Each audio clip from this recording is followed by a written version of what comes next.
favorecer a los privatizadores.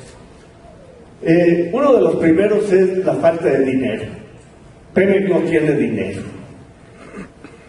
Perdón, como mi profesión es ingeniero químico, referiré los ejemplos porque quiero ser muy específico, a refinación y petroquímica, pero se pueden extender a los otros campos. Exploración, está Fernando Campa, que es el reino, exploración es el reino de los ingenieros geólogos y afines, o explotación, que es sacar el petróleo, que es el reino de los ingenieros, por reino me refiero al reino técnico, de los ingenieros petroleros, y luego seguimos los ingenieros químicos, que transformamos esa materia en productos de uso común y corriente.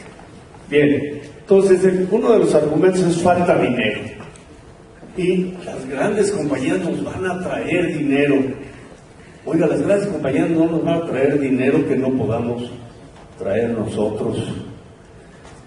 Todas las refinerías y todos los grandes proyectos petroleros se hacen siempre en todo el mundo, y Pemex así lo ha hecho, y lo hizo bien en una parte y mal cuando entraron los neoliberales, con financiamiento. Para eso son las instituciones financieras, y son cantidades tan grandes que muchas veces para hacer una refinería pues no entra nada más una institución financiera, sino se agrupan varias y hacen un consorcio para poder poner a disposición esas cantidades de dinero. Y esas cantidades de dinero, normalmente, en toda mi experiencia que he manejado de este tipo de créditos internacionales, lo que tiene que poner Petróleos Mexicanos, en este caso, es nada más el 15%, 5% al poner una orden de compra de un equipo o de una serie de equipos, y 10% a la entrega de esos equipos. Entonces, ese 15%, lo demás es financiado, y son financiados porque son proyectos autofinanciables, es decir, que con su propia producción se van a pagar. Entonces, ¿qué van a hacer? Supongamos, y hay que tocar madera, que le permitieran a Exxon, a Shell, que sea, hacer refinerías. Bueno, va a ir a pedirle dinero a las entidades financieras y lo va a traer. Bueno, ¿y por qué no lo hacemos nosotros? Si ya lo hicimos, ¿en qué nos beneficia que venga Exxon o Shell? Exxon y Shell tampoco tienen el dinero en sus bolsas o en sus tesorerías. No están locos, y ese dinero se reparte entre los accionistas de esas compañías. Entonces, ¿cuál es la ventaja? Pemex puede conseguir ese dinero. Las trabas son de que, en realidad, si ese dinero lo tiene que autorizar como gasto el Congreso, y bueno, una de las cosas que yo he propuesto, no es la única, es sacar a Pemex del presupuesto federal en el capítulo de inversiones autofinanciables. Así lo hacen muchas empresas en el mundo que son estatales. Petrosal es 100%, no pongo el ejemplo de Petrobras porque alguien va a decir tiene inversionistas privados, tiene sanguijuelas privadas, perdón. No voy a poner ese ejemplo, pero sí el de Petrosal, que es 100% estatal, o el de Electricité de France, que también es 100% estatal. Esos están fuera del presupuesto de gastos del gobierno y son proyectos autofinanciados. Pemex, en cuanto sale a solicitar deuda que se autoriza por el Congreso, pues inmediatamente tiene gente que le preste. Los banqueros, cuyo oficio y negocio es prestar dinero, son peores que los vendedores de Acapulco que le están metiendo las cosas hasta por las narices. Entonces, esa falta de dinero es absurdo. Y no estoy mencionando más que una forma, pero por ejemplo, ahí está el dinero de las Afores, que habría que hacer unos pequeños ajustes para que eso se pudiera utilizar en Petróleos Mexicanos. Ahí está el dinero del Banco de México, que está en bonos del Tesoro de Estados Unidos, ganando un ridículo interés. Y claro, esas otras dos opciones, la última, por ejemplo, yo me declaro inepto para saber qué repercusiones puede tener, pero hay que verlas, el dinero está ahí. O sea, decir que falta dinero es un mito genial. La otra cosa que se ha utilizado es un verdadero insulto para la inteligencia humana y muy especialmente para los ingenieros y los técnicos. No hay tecnología. Oiga, ¿y cómo construimos las refinerías antes? Y las plantas que se usan y las que hemos construido son del mismo tipo que las que se deben de hacer ahora. La diferencia, por ponerlo en una comparación que todo el mundo, el que supo hacer un Ford o un Chevrolet hace 20 años, puede hacer un Ford o un Chevrolet ahora. No hay grandes diferencias. Yo les he preguntado a mis amigos, porque ahora dicen, no, es que ya no podemos. Yo les he preguntado a todos mis amigos que hicimos refinerías, que participamos en la hechura de las refinerías. Oigan, ¿ustedes no han escrito en su diario algo así como, querido diario, hoy me volví idiota y ya no puedo hacer lo que antes hice? Bueno, todo el mundo me ha contestado, no, ni eso ni nada semejante. Entonces, eso de la tecnología, pues que vayan a decirle a ver a quién. Les voy a dar un ejemplo. Me tocó, por suerte ya jubilado, me volvieron a llamar de Pemex para hacer una refinería aquí, refinería que canceló Hacienda diciendo que no hay dinero, no había dinero. Y como no había dinero, compró Deer Park, el 50%, una refinería en Texas. Bueno, a lo mejor había dólares y no había pesos, alguna cosa de esas raras. Entonces, pues me propusieron que yo formara parte del comité de inversiones de Deer Park y todavía no sé si hice bien o mal, pero un poquito doblaron el mano y acepté. ¿Y qué creen? En Deer Park es una sociedad 50-50 Shell Pemex. ¿Y qué creen? Shell, Pemex, compraron la tecnología de plantas de coque, compraron la tecnología de Pressure Swing Absorption para purificar hidrógeno, compraron la tecnología de reformación catalítica, compraron la tecnología de azufre, compraron la tecnología de metilperbutil y a lo mejor se me escapa por ahí otras. Oiga, ¿y qué? ¿Lo compraron porque Shell no tiene tecnología? La gente que diga en Estados Unidos que Shell no tiene tecnología y compró eso y que por lo tanto es una empresa que le falta tecnología, bueno, lo menos que hacen es meterlo en un hospital psiquiátrico. Pero aquí los López Dóriga lo dicen todos los días. Y hasta hay quienes les aplauden. Entonces, eso de la falta de tecnología, por favor, ya ni lo repitamos, es un insulto a los técnicos mexicanos. Bien, ahora, sí hay algunas cosas que componer en Pemex, es obvio, yo de ninguna manera estoy sugiriendo que Pemex es impoluto, pero vamos a ver algunas, nada más tres. de ellas. Miren, muchos hablan de hacer ajustes administrativos y demás. Bueno, las refinerías están usando al 80%. Oiga, y las refinerías pueden usarse y deben usarse al 100% de su capacidad nominal. Los ingenieros, cuando diseñamos una refinería, le damos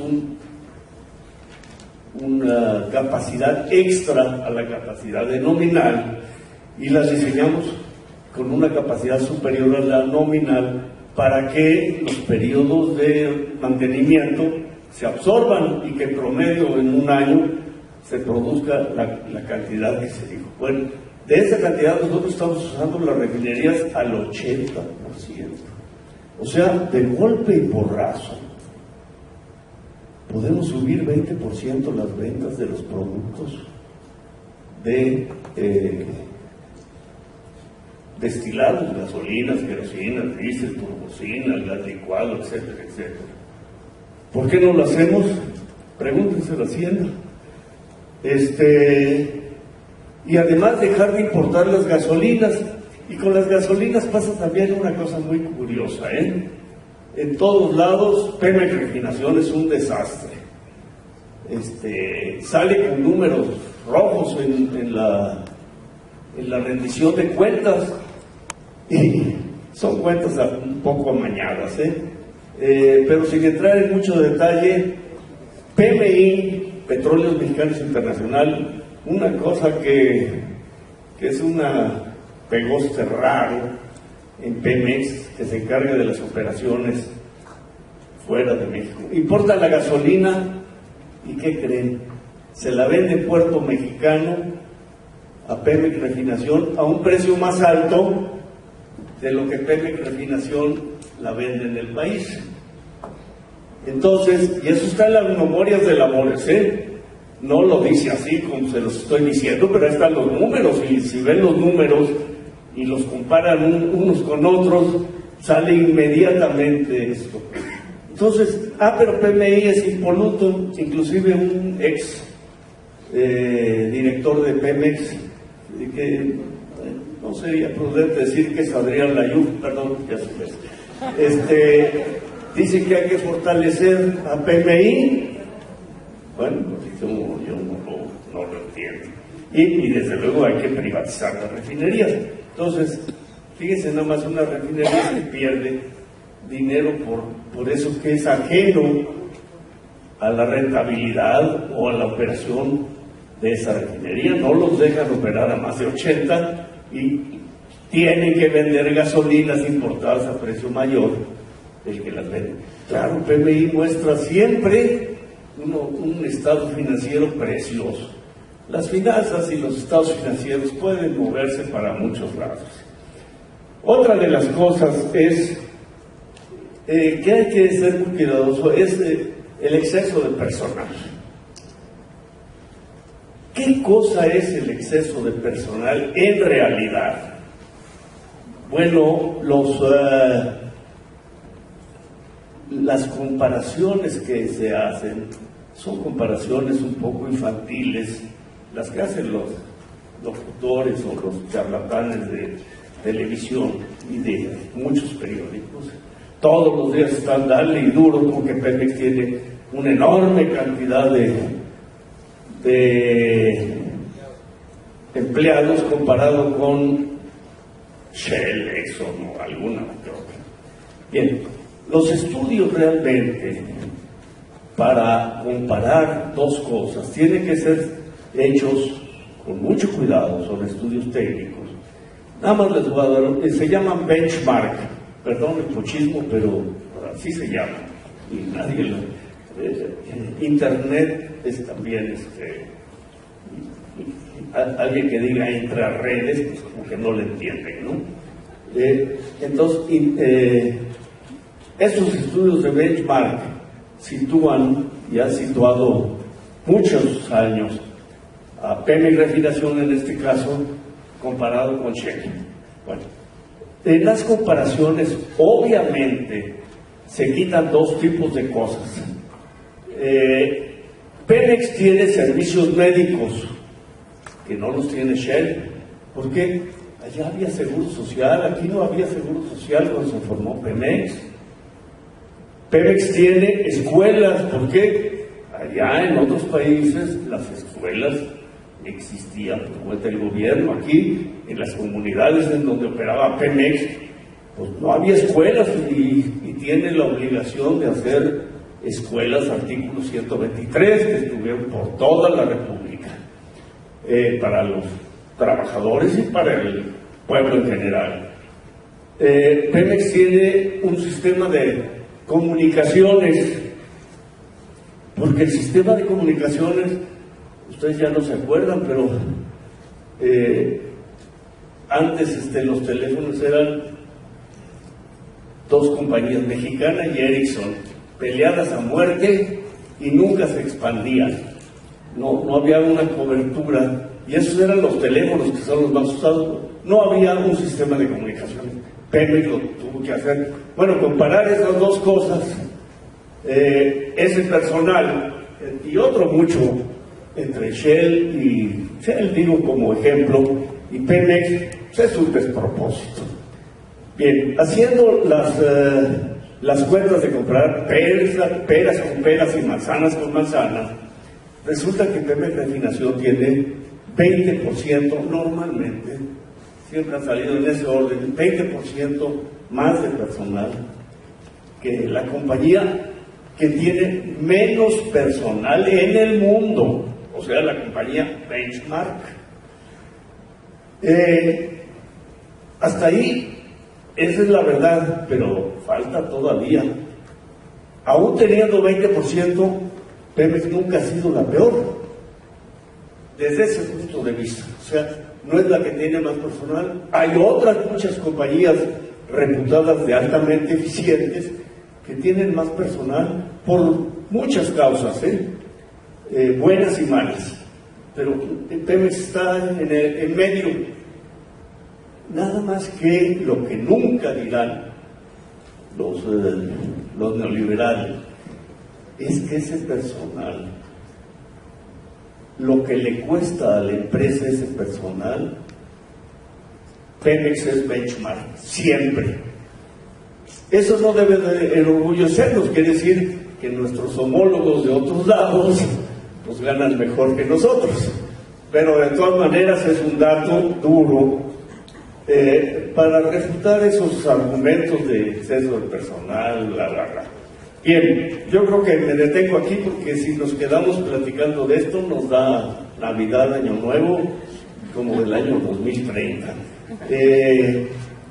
Quiero, el señor Fernández Noroña me invitó a una plática en el Monumento a la Revolución. Como medio chamba, porque ofrecí enviar mi libro y algunas ponencias por correo a las gentes que desearan tenerlo. Y pues yo les hago, bueno, vamos a trabajar un poco más, pero si así podemos detener con información los avances neoliberales, pues lo haremos. Y el que quiera anotar mi correo electrónico es ocampotorrea@terra.com.mx. Este problema de PMI es como todo el problema de administración. Nosotros somos ingenieros, ¿no? Muy orgullosos de ser ingenieros de Pemex. Y orgullosos de ser ingenieros de Pemex, el ingeniero Ocampo y una servidora somos fundadores de un grupo que se llama y todavía funciona Constitución del 17.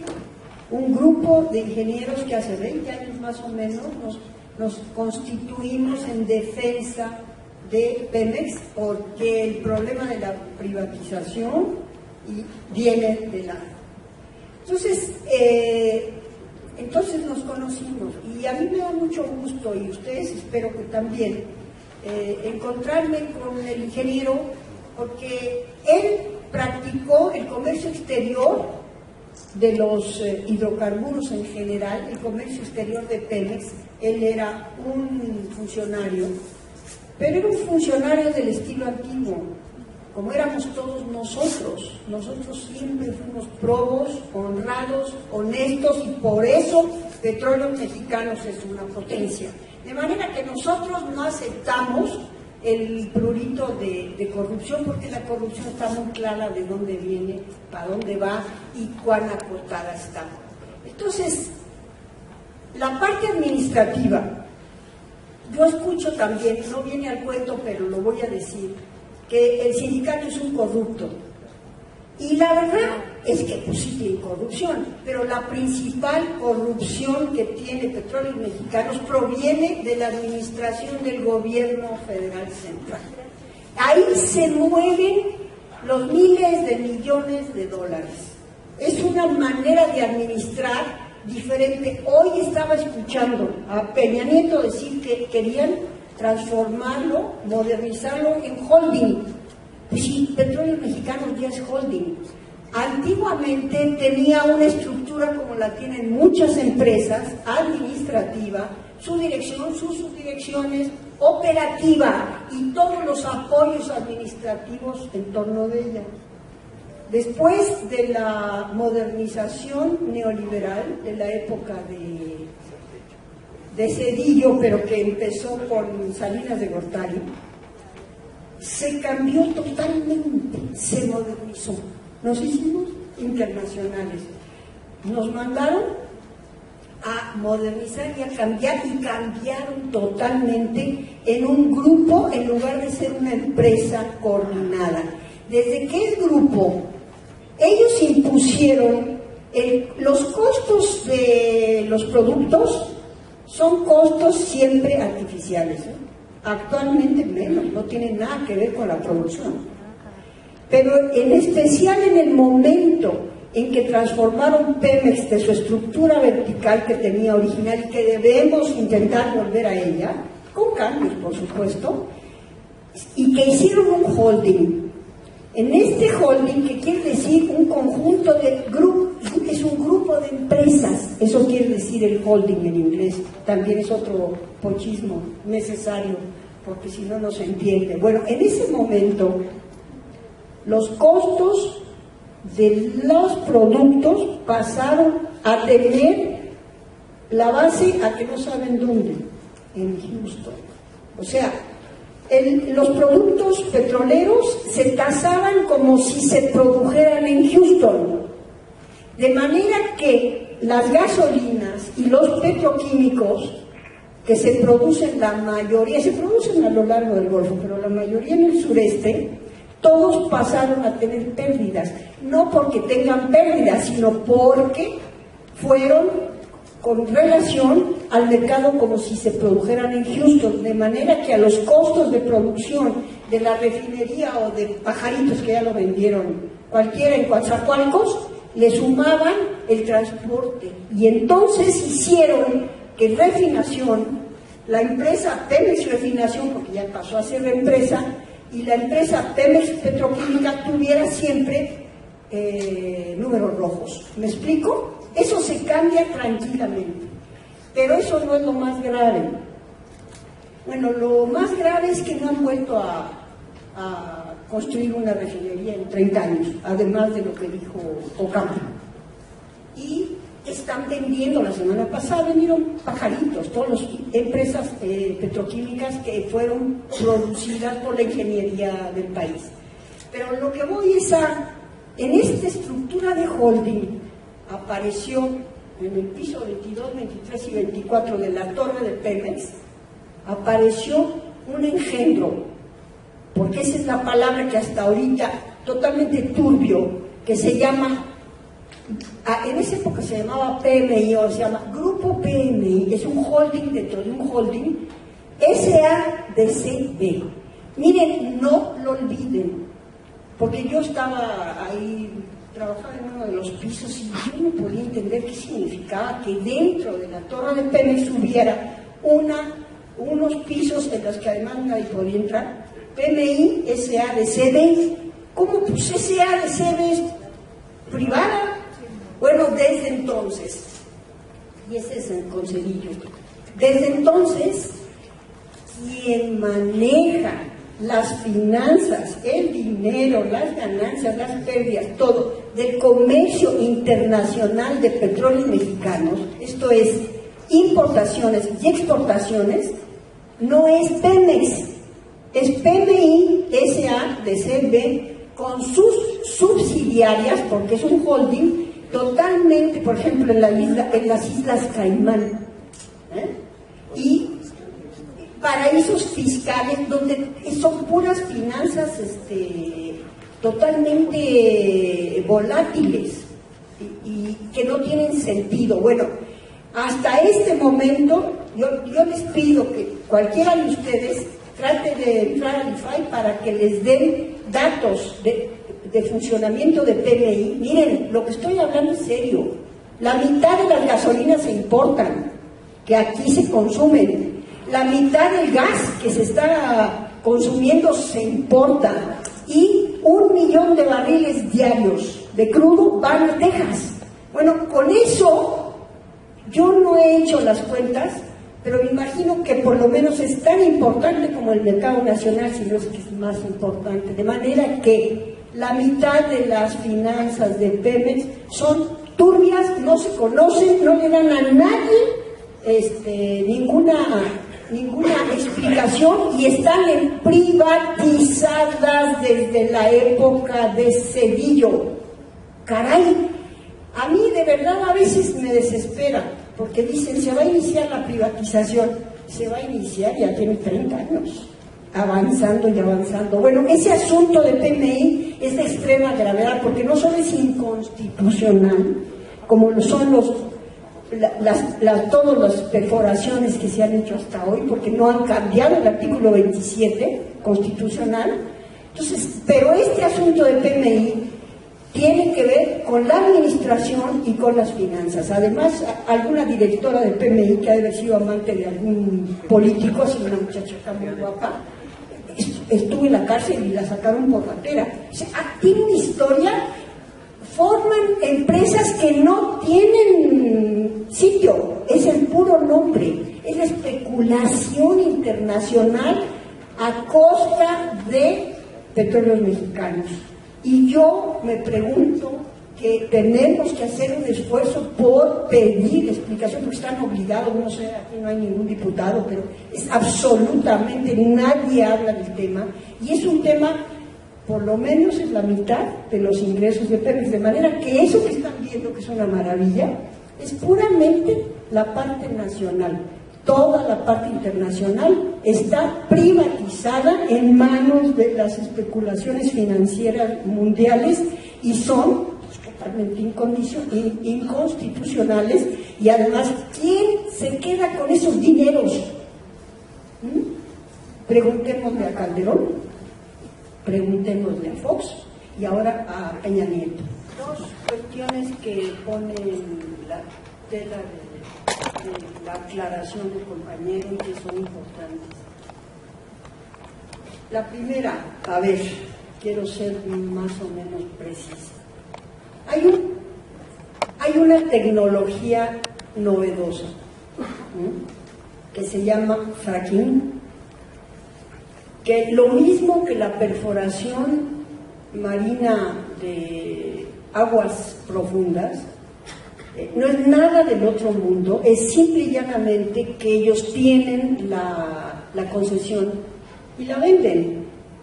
Y entonces, si se aplica aquí en México, hay que pagarles por la tecnología que se va a aprobar. Quiero decirles que aquí hay una de los problemas un problema formal como el que planteaba el compañero. Shale. Shale es un término de geólogos muy simple de nosotros, que quiere decir lutita. Y se debe decir lutita, en inglés es shale y en francés es schist. De manera que ustedes van a ver que algunos dicen la tecnología de gas de esquistos, gas de lutita y gas shale o petróleo. Es lo mismo. El asunto es el siguiente, todo el mundo conoce los lodos con los que se hace la loza. Bueno, eso son arcillas, y las arcillas en conjunto forman una shale, una lutita. La lutita es una piedra formada principalmente por arcillas. Bueno, es como en el pan, el hojaldre. Se organizan silicatos compuestos como el hojaldre y no tienen permeabilidad. ¿Qué quiere decir? Que puede que tengan agujeros, pero no están interconectados. El ejemplo para todos ustedes es una esponja. Una esponja, si no la exprimen, no suelta el agua que tiene. Bueno, esas lutitas o shale o esquistos, que le llaman malamente, pero así es, no sueltan el gas o el crudo si no son obligados a exprimirlos. Y el fracking es meter un fregadazo de agua con químicos altamente contaminantes, agua de a montón, para que la lutita suelte el gas. O sea, van a exprimir los restos del gas que queda, porque ese lo van a meter a lo que le llaman cuencas maduras, o sea, viejos campos desde el norte hasta el sur. No tiene ningún chiste más que meter el fracking, y entonces pues el Pemex paga y recogen 4 porquerías. Ya hay en este momento, compañero, no sé si es ingeniero, pero bueno, colega, en Pensilvania, que es el sitio donde están los campos petroleros más antiguos de la Tierra, que los norteamericanos descubrieron, en Pensilvania metieron el fracking y dio al principio un alta en la producción de gas, y rápidamente se fue al caramba. Entonces están en crisis y quieren vender pues libritos por oro, caray. Me parece que entendamos, desde hace 500 años estamos igual. Esa es, en pocas palabras, la idea de meter que es que la tecnología alternativa, novedosa, en Chicontepec y en todos los campos maduros. Yo, dentro de 20 años, si todavía vivo, y tenemos aquí los invito para que vean qué fue lo que pasó. Meto las manos al fuego, porque eso no tiene ningún sentido, sobre todo porque tenemos otros campos y yacimientos muchísimo más rentables que eso. Eso es porque Estados Unidos está desesperado, porque no tiene reservas ya, y entonces anda exprimiendo lo que le queda. Pero acá parecemos colonizados de la cabeza. Es eso. Bueno, espero que se medio entienda el asunto en la medida de lo posible. En cuanto a la producción, Gerardo lo dijo, y más bien yo le voy a preguntar a usted, colega, y a los demás. Se produce actualmente cerca de 2,5 millones. Producción de crudo, ojo, una cosa es producir gas, otra crudo, y otra gasolina, y otra productos petroquímicos crudos. Se producen 2,5 aproximadamente millones de barriles diarios de crudo.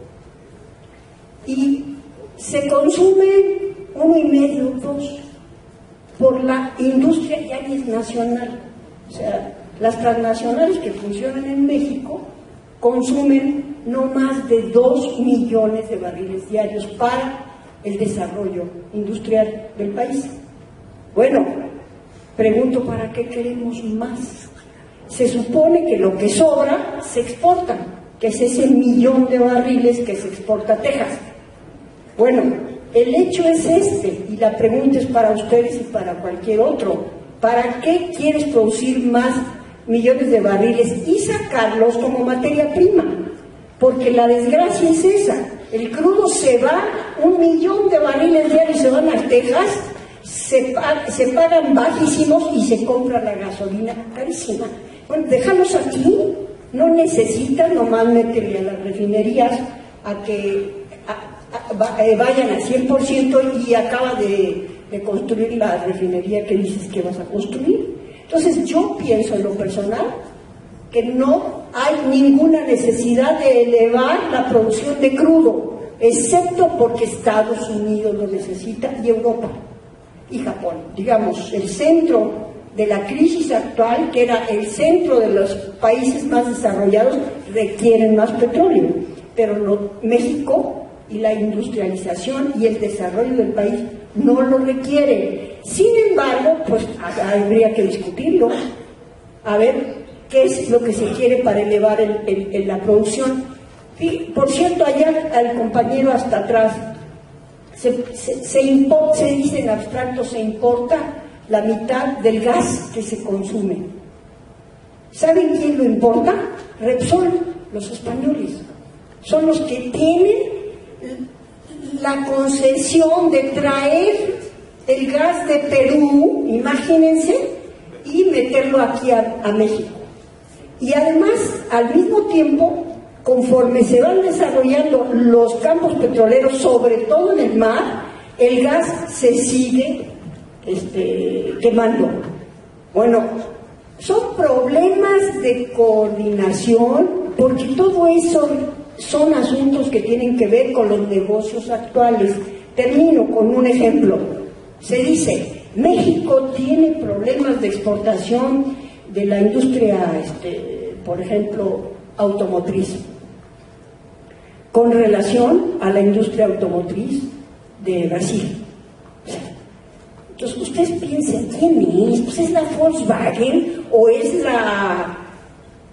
la empresa que ustedes quieran, en sus intereses personales, particulares, usando a México, usando a Brasil y usando a cualquier parte del mundo. Y esa transmisión de un lado para el otro les deja dinero bien habido y, por supuesto, el mal habido, como es el de Rajoy y todos los de Vigo. Producir gasolinas, turbocinas, diésel y demás, pues la única manera es haciendo refinerías, no hay de otra. Entonces, pues creo que es un tema que no hay ni que discutirlo. O se hacen refinerías o no hay lo suficiente. La alternativa es importarla. Sin embargo, yo quisiera aquí tomar otra cosa que también los López Dóriga dicen. Dicen, bueno, es que en Estados Unidos hay muchas refinerías en venta. Y entonces, en lugar de hacer refinerías aquí, vamos a comprar una refinería allá y hacemos, es más negocio.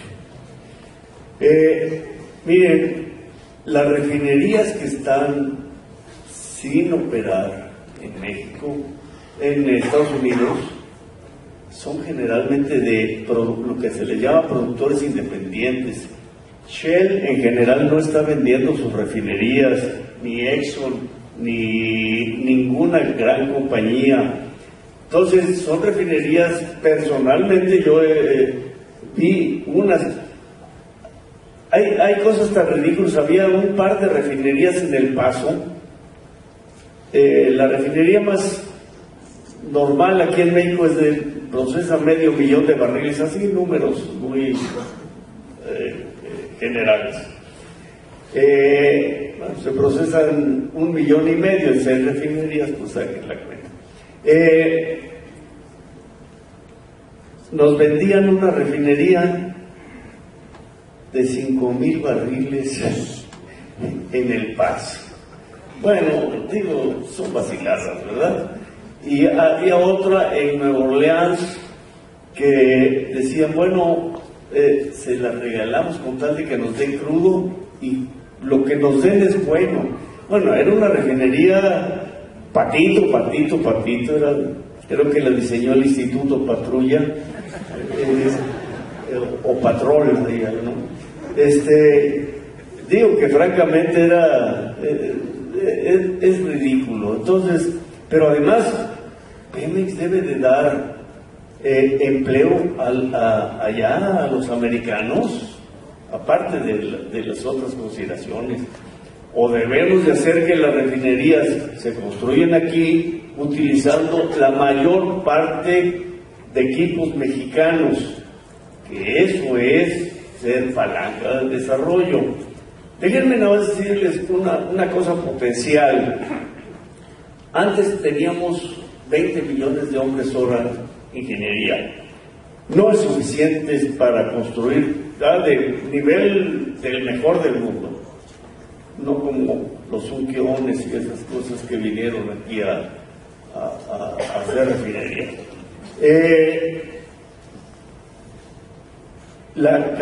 Si lo hiciéramos nuevamente, firmas de ingeniería mexicanas para hacer la ingeniería de todas las instalaciones industriales de refinación y petroquímica que se necesitaban, hemos hecho algunos cálculos y se crearían alrededor, asómbrense, de 100,000 empleos bien pagados y demás. Ahora, eso no es posible a corto plazo, ¿eh? Un ingeniero de proyecto no se hace de la noche a la mañana como un doctor especialista en operaciones del corazón. Entonces, no se hace con un magnífico estudiante que al día siguiente ya haga una operación de corazón. Eso toma tiempo. Pero sí hay muchos ingenieros ahorita vendiendo tacos. Bueno, los que venden tacos ya no regresan a la ingeniería, les va mejor allá. Pero hay muchos ingenieros que sí están desocupados o subocupados y que tienen esa experiencia. Y bueno, los neoliberales lo destruyeron, así es que hay que enfocar nuestros esfuerzos a que la ingeniería mexicana y la fabricación de bienes nacionales, que nosotros compramos el 50% del equipo en México y ahora se compra el 5% escasamente, pues restablecer las condiciones para que eso suceda. Ya sucedió, ya lo hicimos.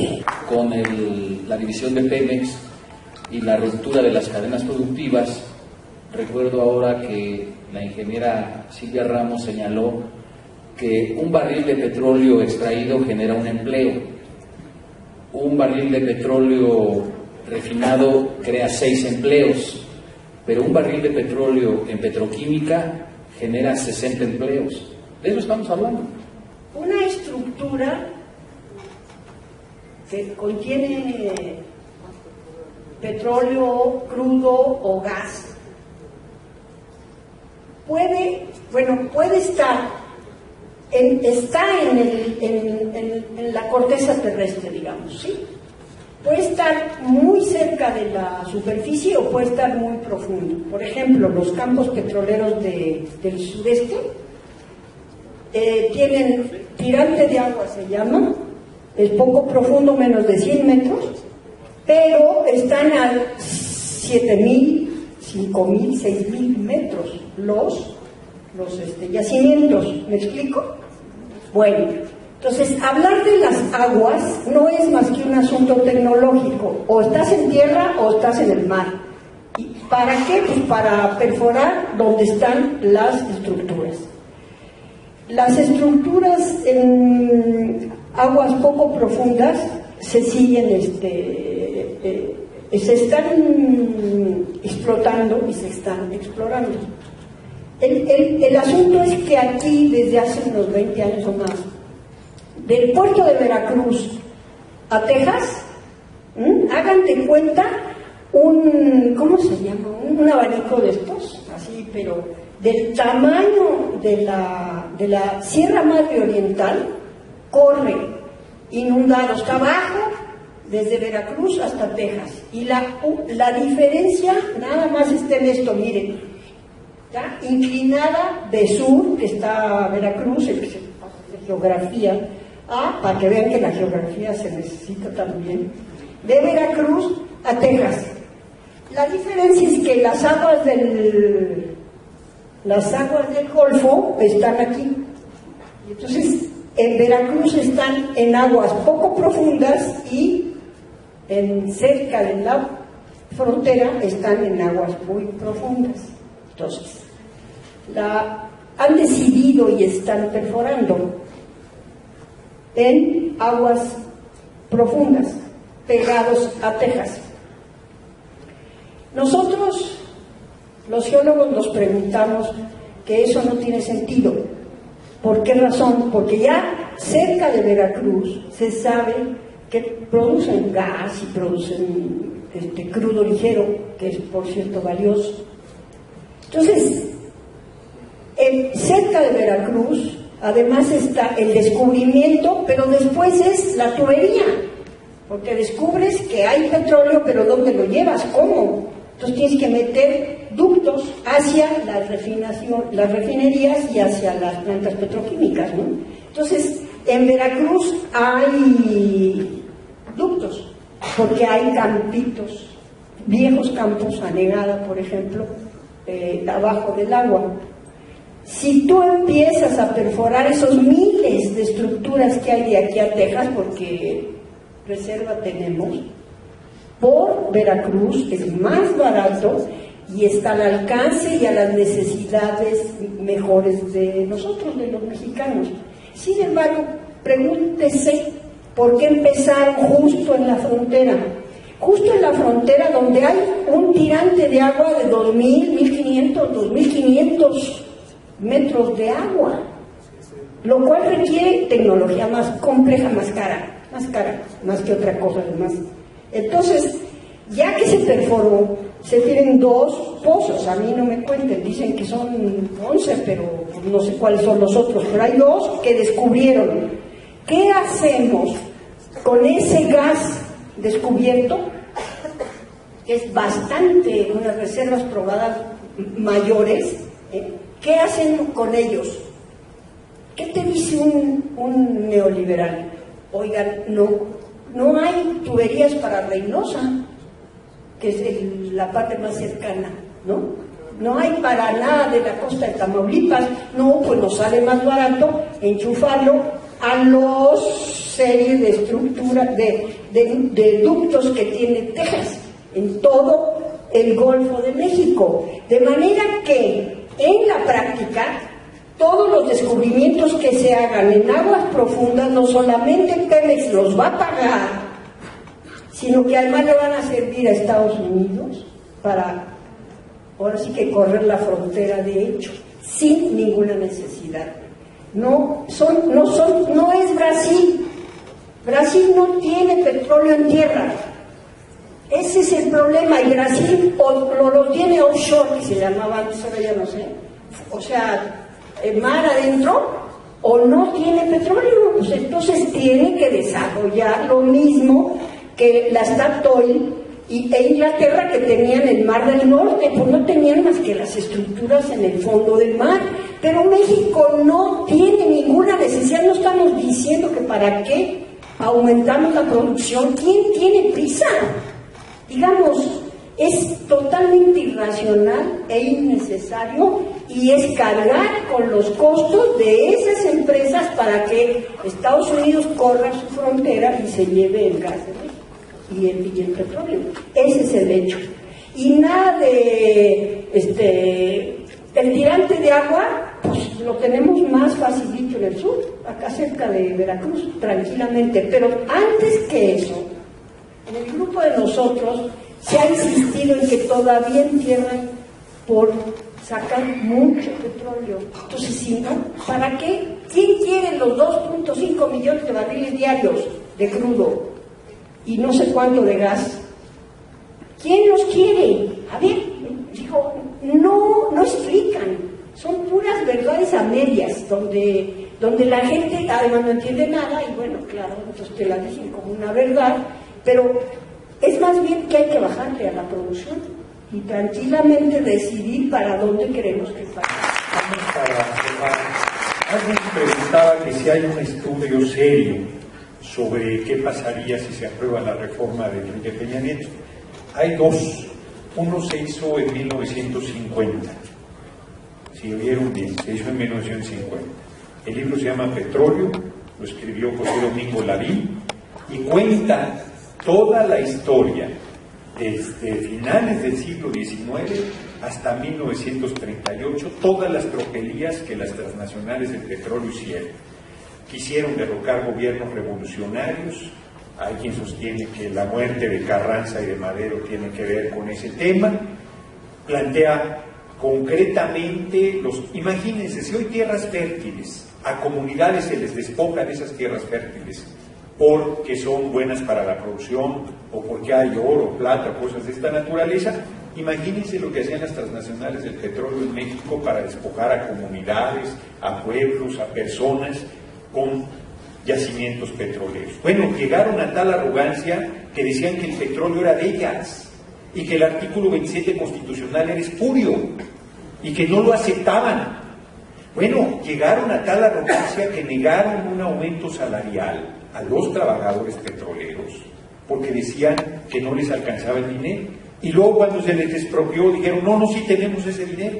Ah, no, pues llegaste tarde, en el ocaso de mi vida triste, ya te expropiamos, ya te vas. Y la BIM pensaba en 1950 que no iban a volver las transnacionales.